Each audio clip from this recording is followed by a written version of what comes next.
Specially নারীদের জন্য নারী শিক্ষার ব্যাপারে আমাদের অগ্রণী ভূমিকা থাকবে। আপনাদের সহযোগিতায়, আপনাদের সকলের দোয়ায় যদি কিরণ সাহেব এই অঞ্চল থেকে জনপ্রতিনিধি হিসেবে নির্বাচিত হন, তাহলে এই অঞ্চলের ভিন্ন একটি রূপ আমরা দেখতে পাবো।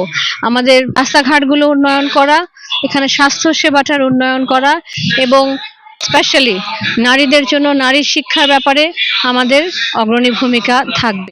বিসমিল্লাহির রহমানির রহিম। আসসালামু আলাইকুম। Thank you for having me with you. আমি এখানে মিডিয়া যারা আছেন সবাইকে ধন্যবাদ জানাই। আজকে এখানে এসে আমি অত্যন্ত আনন্দিত। আমার খুব ভালো লেগেছে যে এই অঞ্চলে কোনো দল মত বলে কোনো কথা নেই, সবাই একেবারে একনিষ্ঠভাবে একজন ব্যক্তি কেন্দ্রিক, সবাই ওনাকে ভালোবেসে সবাই মাঠে নেমেছে, কাজ করছে এবং তিনি হচ্ছেন শফিকুর রহমান কিরণ সাহেব, যিনি নাকি বাংলাদেশ জাতীয়তাবাদী দল কর্তৃক মনোনীত জাতীয় সংসদ সদস্য প্রার্থী।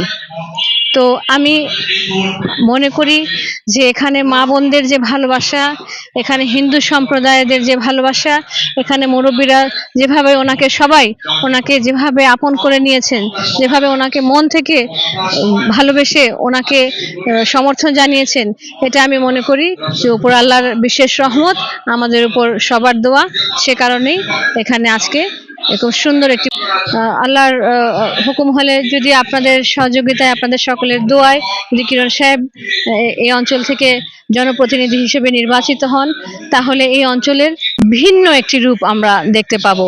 করেছিলাম যে নড়িয়াতে হয়তো এটা একটু ডিফারেন্ট কিছু দেখবো, একটু বেটার কিছু দেখবো, বাট আনফর্চুনেটলি এখানেও পথ, রাস্তাঘাট সবকিছুই খুবই এলোমেলো অবস্থায় দেখেছি। তো এখানকার এই রাস্তাঘাটগুলো উন্নয়ন করা, এখানে স্বাস্থ্য সেবাটার উন্নয়ন করা এবং স্পেশালি নারীদের জন্য নারী শিক্ষার ব্যাপারে আমাদের অগ্রণী ভূমিকা থাকবে। নড়িয়া ব্রিজটা সংস্কার হওয়াটা খুবই গুরুত্বপূর্ণ, এটা আমাদের প্রাইমারি কনসার্ন। আর একটি এখানে আছে নড়িয়া হাসপাতাল, যেটি বন্ধ হয়ে আছে দীর্ঘদিন ধরে, এটিকে চালু করা থাকবে আমাদের প্রাথমিক কাজের মধ্যে অন্যতম। তো আপনারা সবাই দোয়া করবেন।